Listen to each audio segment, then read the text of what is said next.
Dans l'assemblée des saints, assoiffé je me tiens, que ton onction descende sur moi. Conscient que mon destin est dans le creux de ta main, que ton onction descende sur moi. Je suis disposé, assoiffé, que ton onction descende sur moi. Je suis disposé, assoiffé, que ton onction descende sur moi.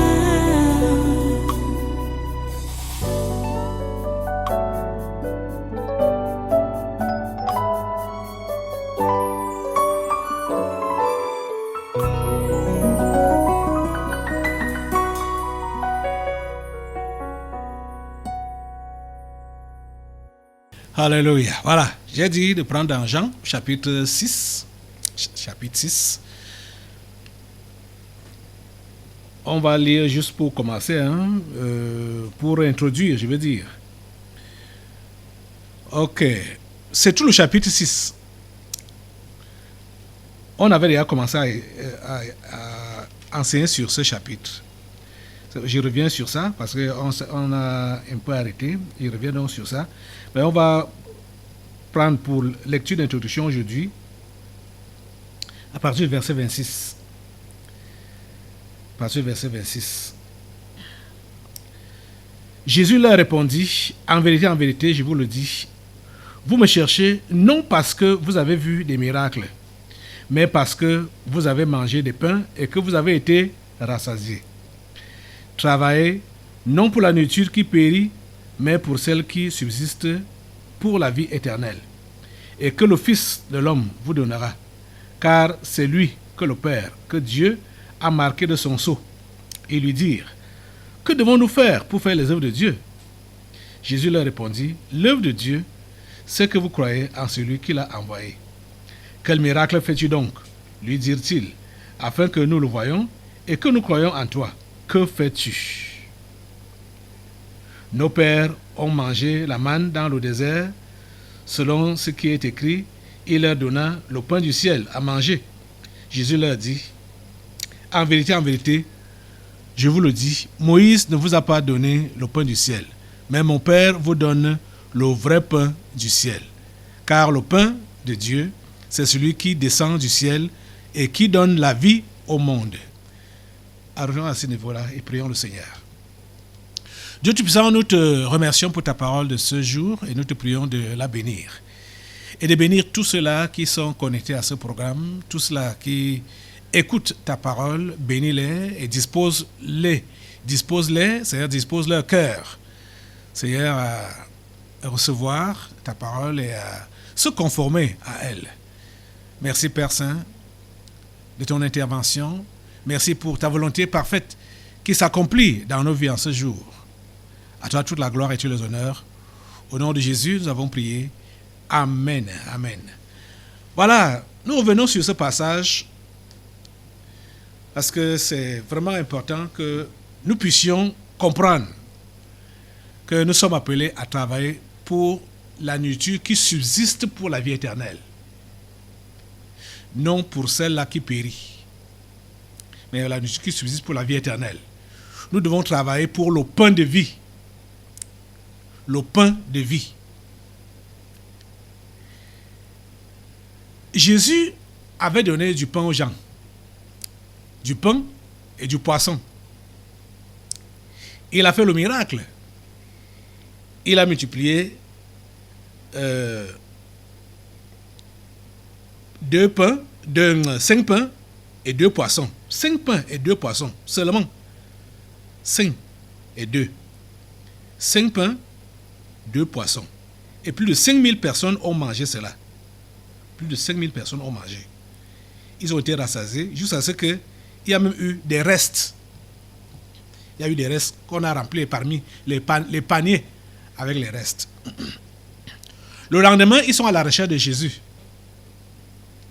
Pas parce qu'ils ont vu le miracle et parce qu'ils croient, à ce que Jésus leur avait enseigné le jour-là, mais parce qu'ils avaient encore faim, ils voulaient manger.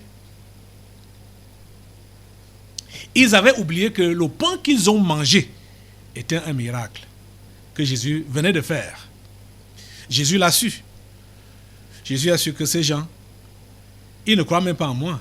Ils ne croient pas au miracle, mais ils sont là pour leur intérêt personnel. Ils sont là pour manger encore gratuitement. Parce que comme ils ont cru que c'est le hasard.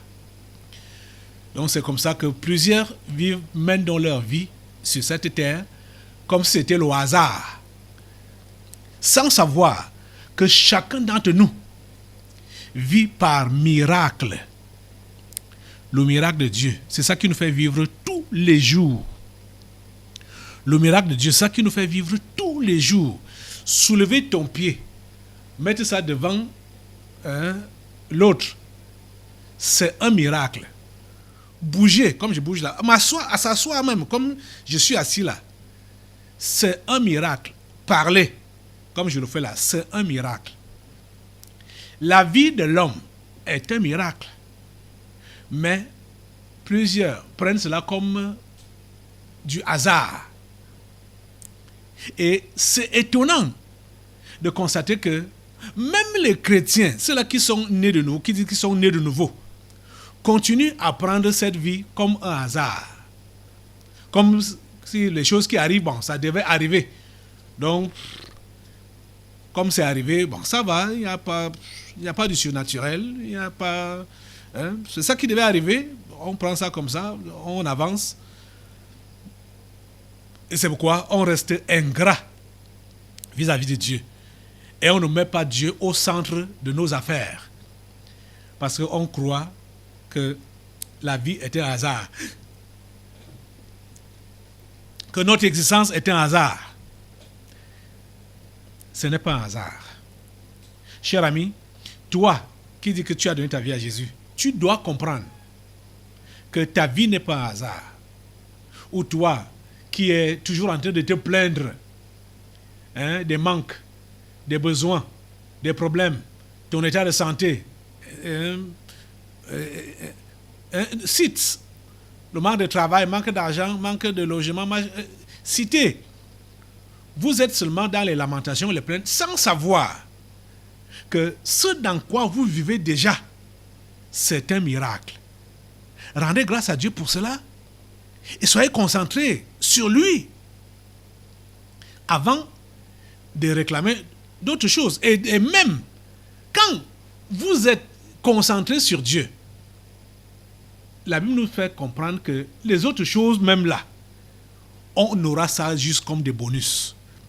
Jésus a dit dans Matthieu chapitre 6, verset 33, « Cherchez premièrement le royaume des cieux et sa justice, et toutes ces choses vous seront données par-dessus. » Quand Jésus a remarqué que ces gens étaient derrière lui pour manger encore du pain, Jésus n'était pas content. Et il leur a dit ça cache. Quand on les voit venir, pour un simple comme moi ou comme toi, tu vas croire que ces gens, ils ont vu le miracle, ils ont reconnu que Jésus a fait le miracle et que Dieu les a aidés miraculeusement et ils s'attendent encore à un miracle. Moi, c'est ça que je penserais. Toi, pareillement. Mais Jésus savait que ils étaient là pour leur intérêt égoïste, leur intérêt personnel. Et c'est pourquoi vous allez voir certaines personnes persévérants, je mets ça entre guillemets, persévérants à l'église, croyant qu'ils sont chrétiens en vrai, pourtant, ils sont là pour leur intérêt égoïste. Ils ne sont pas là, ils n'ont même jamais été là. Ils sont là pour leur intérêt égoïste. Ils sont là parce qu'ils veulent manger du pain. Ils ont eu à manger du pain hier ou avant-hier ou dans le passé et ils s'attendent encore à manger du pain aujourd'hui. Ils attendent des éventuels pains. C'est pourquoi ils sont là à l'église. Ils ne sont pas là parce qu'ils veulent servir Dieu. Ils ne sont pas là parce qu'ils croient au surnaturel de Dieu. Ils ne sont pas là parce qu'ils veulent aller aussi. Ils ne sont pas là. Ils ne sont pas là pour ça. Ils ne sont pas là pour ça. Quand ils vont vous le démontrer, vous allez être déçus. Ou même, je veux dire, peut-être étonné de parce que, donc, tout ce temps, malgré tout ce zèle, je mets ça entre guillemets, parce qu'il y a certains d'entre eux qui montrent un zèle apparent. Vous allez les voir assidus aux assemblées. Vous allez les voir réguliers, priant, évangélisant, chantant, faisant tout. Pourtant, ils n'ont jamais été là et ils ne sont pas là. Ils sont là parce qu'ils ont mangé du pain. Et ils sont là parce qu'ils attendent du pain. Dieu seul sait quelle qualité de pain ils ont eu à manger. Et Dieu seul sait quelle qualité de pain ils attendent encore. Mais c'est chacun qui connaît sa vie. C'est chacun qui connaît sa vie. Et c'est chacun qui sait les mobiles ou les motifs qui le maintiennent à l'église ou qui le font venir à l'église. C'est chacun qui sait. Les gens ne viennent pas à l'église par hasard. Non. Jamais. Les gens ne viennent pas à l'église par hasard. Les gens viennent à l'église, chacun avec sa raison.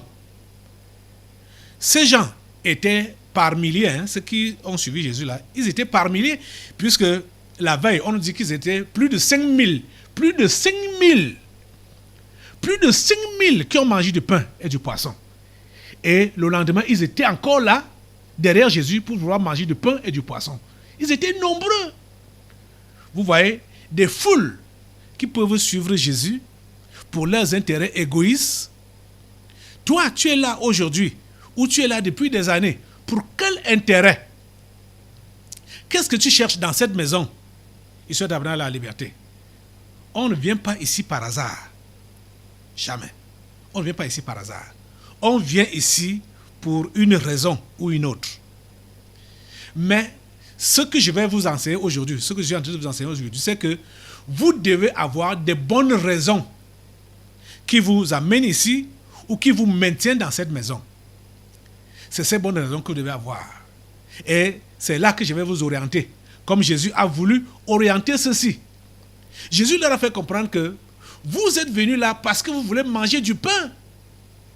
Oui, manger du pain, ça te calme, mais c'est pour un temps. Parce que c'est périssable, c'est pour un temps. Mais je vais vous dire que vous devez faire autre chose. Aujourd'hui, vous vous êtes gêné, vous vous êtes peiné, vous êtes mobilisé pour me chercher parce que vous voulez encore manger. Oui, vous avez travaillé, mais je vous dis que vous avez travaillé pour une nourriture périssable. Et je vais vous conseiller à travailler pour une nourriture impérissable. La nourriture qui subsiste pour la vie éternelle. C'est pour elle que vous devez travailler et non pour celle-là qui périt. C'est le conseil que Jésus leur a donné et c'est le conseil que je voudrais donner à chacun d'entre vous. Vous devez avoir de bonnes raisons, des raisons réelles, des raisons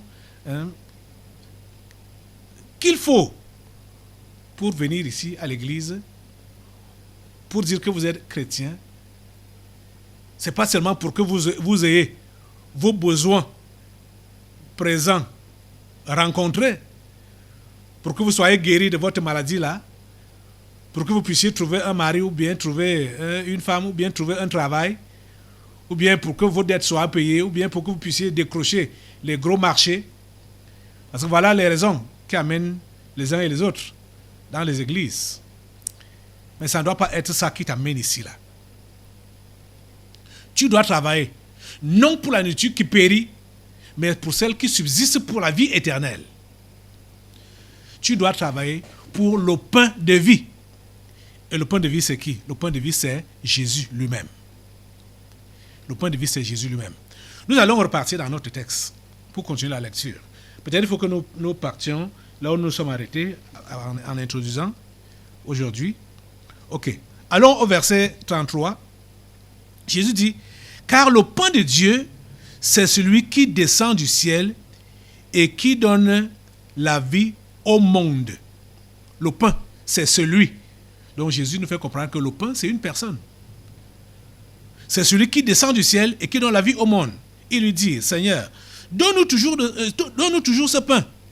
Vous voyez, ces gens, même comme ils demandent le pain là, ce n'est pas le pain selon la pensée de Jésus. Hein.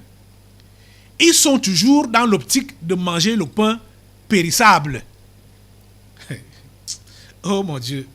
Comme ils ont entendu que le pain qui descend le pain de Dieu qui descend du ciel est celui qui donne la vie au monde. Ils ont dit, ok, Seigneur, donne-nous toujours ce pain. Seigneur, donne toujours ce pain. Verset 35, Jésus leur dit, je suis le pain de vie. Celui qui vient à moi n'aura jamais faim, et celui qui croit en moi n'aura jamais soif. Ces gens ne s'attendaient pas à ce genre de réponse, à ce genre de réplique. Ils voulaient un pain naturel. Ils voulaient un pain naturel. Maintenant, Jésus leur dit que je suis le pain de vie. Il se présente donc à eux maintenant comme le pain. Ils ont dit qu'ils veulent le pain, non? Vous allez voir leur réaction plus tard, plus loin. Ah, mon Dieu. Qu'est-ce que tu veux au juste? Je pose la question à tout le monde ici, là, qui veut aller au ciel? C'est tout le monde qui va lever la main pour dire que je vais aller au ciel. Hein? Qui veut la vie éternelle? C'est tout le monde qui va lever la main pour dire que je veux la vie éternelle. Mais est-ce que c'est réellement avec ton cœur que tu lèves cette main-là? Voyons. Verset 35, Jésus leur dit, je suis le pain de vie. Celui qui vient à moi n'aura jamais faim, et celui qui croit en moi n'aura jamais soif. Verset 35. Ami, laisse-moi te poser cette question. Es-tu à Jésus? Crois-tu en lui? Il a dit, celui qui vient à moi. Es-tu allé à Jésus? Es-tu à Jésus? Celui qui vient à moi, il dit, il n'aura jamais faim. Et celui qui croit en moi n'aura jamais soif. Crois-tu en Jésus? Es-tu en Jésus? Il dit que tu n'auras jamais faim quand tu es en lui. Et tu n'auras jamais soif quand tu crois en lui. Ami, mais ce qui est vrai pour toi, tu as faim. Ce qui est vrai pour toi, tu as soif. Pourtant, tu dis que tu es en Jésus. Pourtant, tu dis que tu crois. Je ne parle pas de la soif naturelle, si. Quand on a faim et on a soif, ça se voit dans nos activités, ça se voit dans notre comportement, dans notre vie, ça se voit. Parce qu'on ne se donne pas du repos jusqu'à chercher pour amasser les choses de cette vie, qu'on croit que c'est ça qui va nous rassasier. On est derrière l'argent, derrière le matériel, derrière les biens, derrière les choses. On n'a pas de repos, on n'a pas de paix, on n'a pas de sommeil. Parce que on cherche à sécuriser notre existence sur la terre. On cherche à sécuriser notre existence sur la terre. C'est sur la terre qu'on veut sécuriser notre existence. Je vais encore te poser la question. Es-tu en Jésus? Crois-tu en lui? Si tu es en Jésus, tu ne peux jamais avoir faim. Si tu es en Jésus, si tu crois en Jésus, tu ne peux jamais avoir soif. Parce que les croyants véritables ne s'agitent plus pour les choses de cette vie. Ce ne sont pas des paresseux. Non, il ne faut pas me comprendre mal. Hein. Ne pensez pas et ne dites pas que le pasteur a dit que quand on croit en Jésus, bon, on ne se donne plus la peine de travailler, on ne doit plus travailler, on doit attendre, donc croiser les bras et attendre et être rassasié. Et manger, on va manger, Ce n'est pas ça que le pasteur a dit. Mais je sais que chacun d'entre vous sait ce que je veux dire. Même comme vous prétendez ne pas comprendre, vous savez ce que je veux dire. tu sais toi-même que malgré le fait que tu as dit que tu crois en Jésus, et tu dis que tu as foi en lui, mais tu sais personnellement que ta foi est sur de l'argent que tu gagnes. Ta foi est sur ton matériel. Ce n'est pas en Jésus. Parce que si tu n'as pas cet argent, si tu n'as pas ce matériel, tu ne seras pas en paix. Tu ne seras pas en paix. Parce que tu cherches cet argent. C'est pour faire quoi avec ça? C'est pour manger et sécuriser ton avenir. Sécuriser l'avenir de tes enfants. Hein? C'est pour cela que tu cherches l'argent. C'est pour cela que tu ne te reposes pas. Je vous ai enseigné brièvement ici là sur le travail. Je n'ai pas encore même fini d'enseigner sur ça. Et je vous ai fait comprendre qu'il y a des réponses qu'on doit donner à certaines questions spécifiques sur le travail là. Pour qui travailles-tu et pourquoi travailles-tu? Quand tu réponds correctement à ces questions-là, ça montre que tu es en Jésus et tu crois en lui. Parce que celui qui est en Jésus, ou celui qui croit en Jésus, sait que son travail, c'est pour Jésus.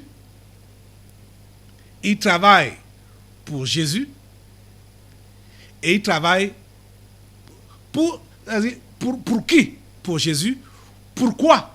Pour accomplir le plan de Dieu dans sa vie. Parce que tout est pour lui et par lui, tout est pour Jésus. Donc, tu ne vas pas te morfondre quand, par exemple, tu sais que tu travailles pour Jésus et ça ne donne pas, selon votre langage ici. Si ça ne donne pas, tu vas donc... tu auras donc quel souci quand tu sais que ce n'est pas ton travail, que c'est le travail de Jésus. À moins que tu travailles mal. Mais si tu travailles pour Jésus, ce qui est sûr, ce travail-là va bien marcher. Ça va bien marcher. Ça va bien fonctionner. Ça, c'est clair. On ne peut pas travailler pour Jésus et connaître l'échec. On ne peut pas travailler pour rencontrer les besoins de Jésus et connaître l'échec. C'est impossible. C'est impossible. Vous comprenez? Donc, ceux-là qui sont donc en Jésus et qui croient en lui ont la paix du cœur. Ils ont le repos du cœur. Leur travail ne les stresse pas, ne les presse pas, ne les opprime pas. Ils ne manquent pas de sommeil parce qu'ils doivent gagner à tout prix. Mais quand tu manques de sommeil et que tu gagnes à tout prix, ça veut dire que ce travail-là n'est pas pour Dieu. Ce n'est pas pour Jésus que tu fais ça. Ce n'est pas pour rencontrer ses besoins que tu fais ça. Hein? Ce n'est pas pour ça. Tu comprends ça? Tu ne peux pas te tromper. Et tu ne peux pas tromper quelqu'un. Parce que toi seul, tu sais tes motivations. Jésus dit, je suis le pain de vie.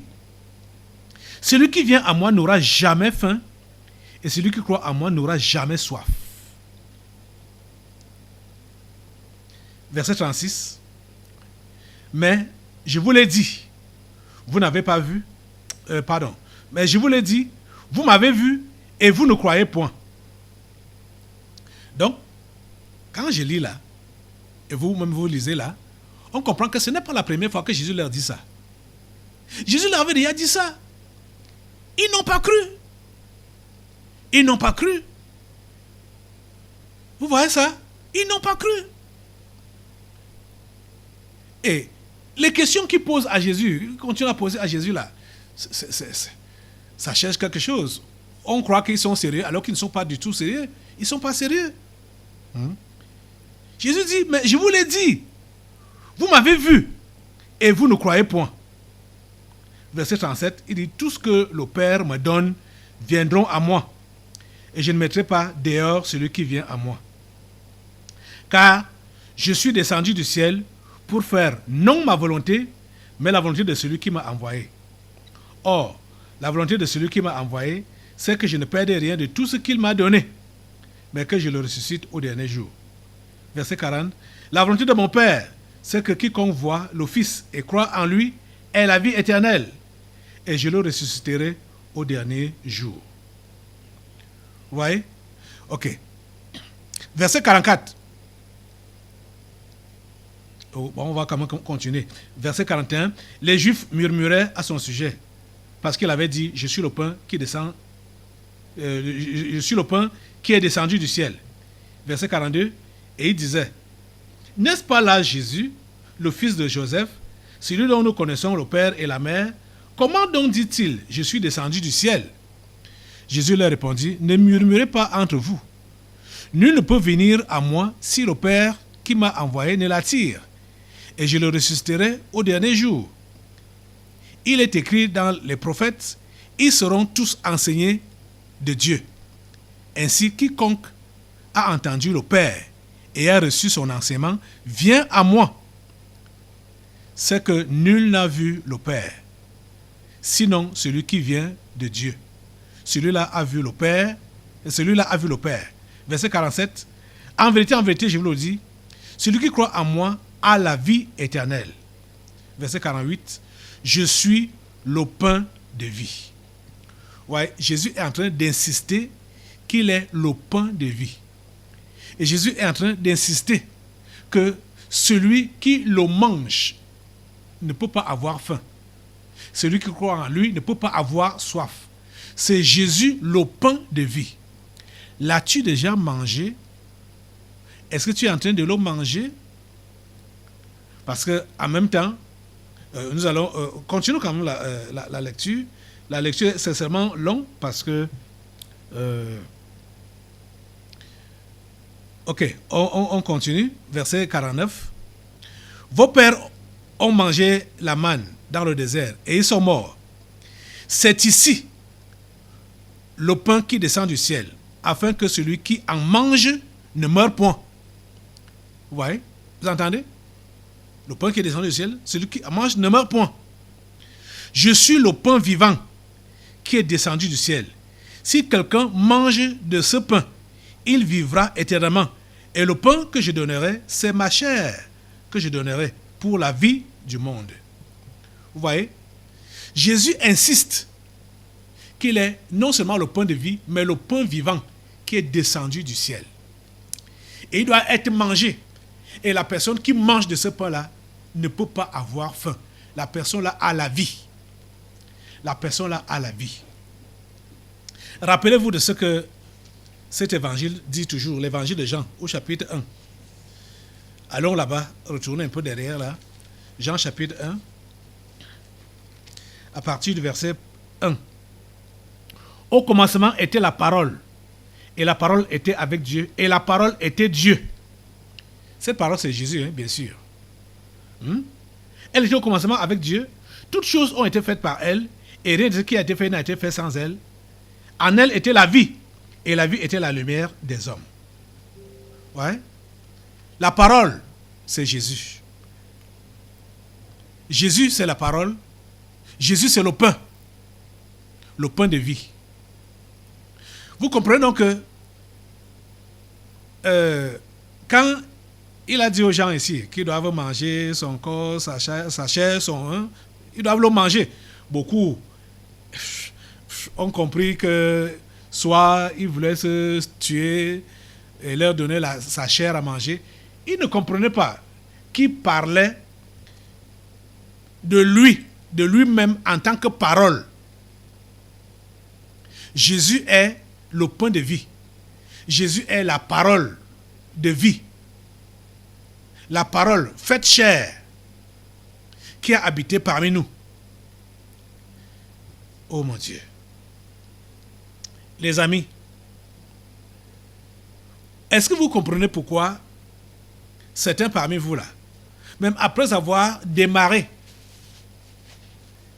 avec la foi chrétienne, vous vous êtes asséché, vous êtes devenu sec,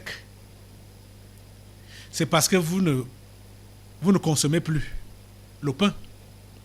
Donc vous ne consommez plus la parole. C'est de ça qu'il est question. Quand tu ne consommes plus la parole, quand tu ne manges pas la parole, tu n'auras plus la vie en toi. Celui qui s'abstient de manger la nourriture normale là, a décidé de mettre fin à ses jours. C'est pareil avec la parole de vie, le pain de vie qui est Jésus. Dès que tu cesses de t'alimenter de la parole, tu as décidé de mourir. Quand tu viens de naître de nouveau, il faut que tu sois nourri par la parole. Si tu es nourri aujourd'hui, tu manges, bon, demain tu ne manges pas, après-demain tu manges, bon, après peut-être une semaine, tu passes encore plusieurs jours sans manger, tu ne vas pas grandir normalement. C'est ça qui arrive avec la plupart d'entre vous là. Parce que vous ne vous nourrissez pas de la parole. C'est pour cela que vous êtes soit nain, ou alors vous êtes mort. Vous avez maigri jusqu'à mourir. Pourquoi? Parce que la parole n'est plus là. Jésus a dit qu'il est le pain de vie. Il est le pain vivant. Il dit, c'est ici le pain qui descend du ciel, afin que celui qui en mange ne meure point. Afin que celui qui en mange ne meure point. Ça c'est le verset 50. Verset 51. Je suis le pain vivant qui est descendu du ciel. Si quelqu'un mange de ce pain, il vivra éternellement. Et le pain que je donnerai, c'est ma chair que je donnerai pour la vie du monde. Ma chair que je donnerai pour la vie du monde. Cette chair, c'est sa parole. C'est sa parole. La parole, on repart dans Jean 1 là. Jean 1, quand on a commencé à lire là, on repart là-bas. Ça dit quoi? Ça dit que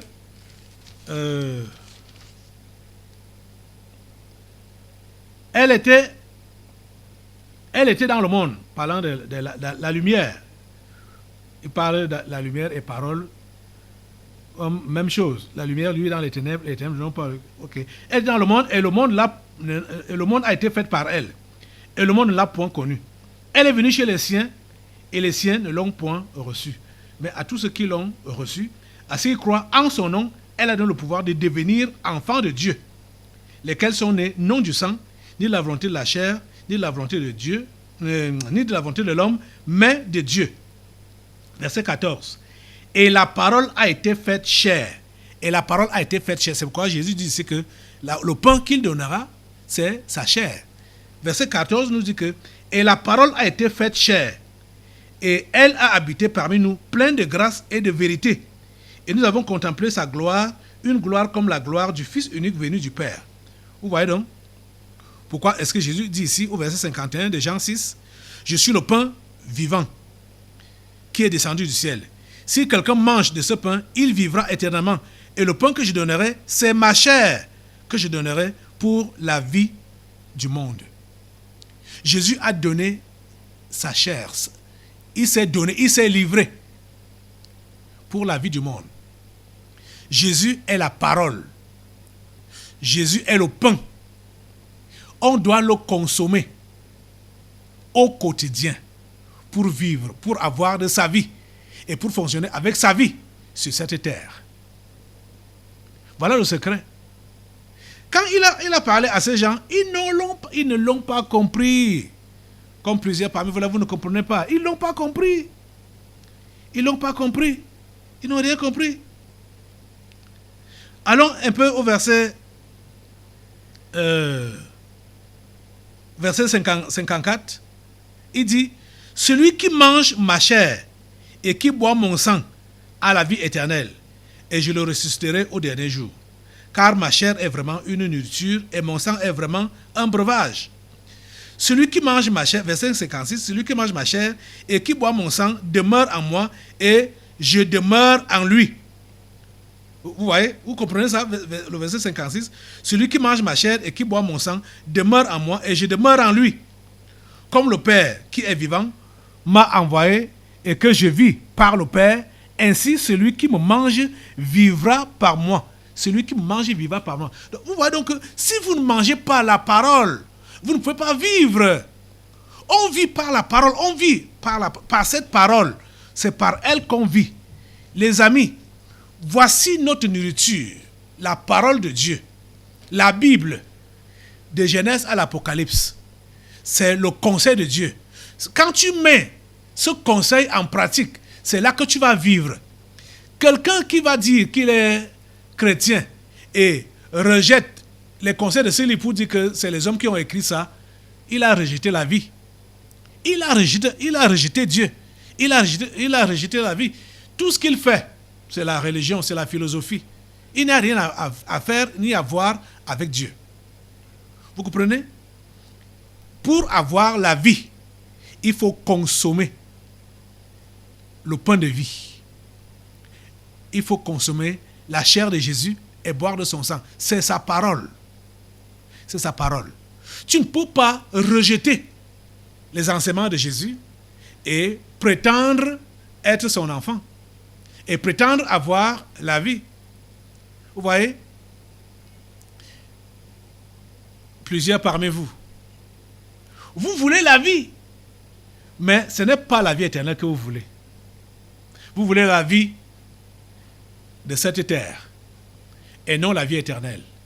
C'est pour cela que vous êtes préoccupés par les choses de cette terre. Vous travaillez non pour la nourriture qui subsiste pour la vie éternelle, mais pour celle qui périt. Tu vas comprendre ça quand? Que tu dois te concentrer aux choses de Dieu. Tu dois te concentrer à la parole de Dieu. Tu dois te concentrer à obéir à ses instructions, à obéir à ses prescriptions. Tu dois te concentrer. Tu ne dois plus être courir derrière l'argent, derrière la gloire, derrière les choses vaines de ce monde. Il faut que tu le comprennes. Que tu arrêtes cette course effrénée derrière les choses vaines et que tu travailles pour le pain qui ne périt pas, le pain qui subsiste pour la vie éternelle. Jésus-Christ travaille pour sa cause, de jour comme de nuit. Tu ne vas pas le regretter, je t'assure. Nous allons arrêter comme ça aujourd'hui. Mets-toi debout pour prendre la résolution à partir d'aujourd'hui de ne plus négliger la parole de Dieu par la lecture personnelle de la Bible, à écouter les enseignements. Je ne sais pas ce que vous écoutez à longueur de la journée. Vous devez être connecté à Fête Radio 24 heures sur 24. Écoutez les enseignements et les mettre en pratique. Vous comprenez? Beaucoup sont là pour ils téléchargent les sons, ils parlent les sons, les musiques. Parfois même certains trucs en anglais là, ils n'entendent même, ils ne comprennent même pas ce que ça dit. Soyez connectés à la parole. C'est elle qui est Jésus et c'est elle qui donne la vie dont vous avez besoin. Merci au Dieu de connecter ce peuple à ta parole. Merci au Dieu de connecter ce peuple à toi. Et merci, Seigneur, de lui donner la vie, comme tu as promis. La vie qui ne finit pas, la vie éternelle. Merci de leur donner du travail pour la bonne cause. Merci, Seigneur, parce que tu le fais au nom puissant de Jésus. Amen. Voilà, soit toi. Nous allons maintenant passer aux délivrances prophétiques. Dans l'assemblée des saints, assoiffé je me tiens, que ton onction descende sur moi. Conscient que mon destin est dans le creux de ta main, que ton onction suis disposé, assoiffé, que ton onction descende sur moi. Je suis disposé, assoiffé, que ton onction descende sur moi.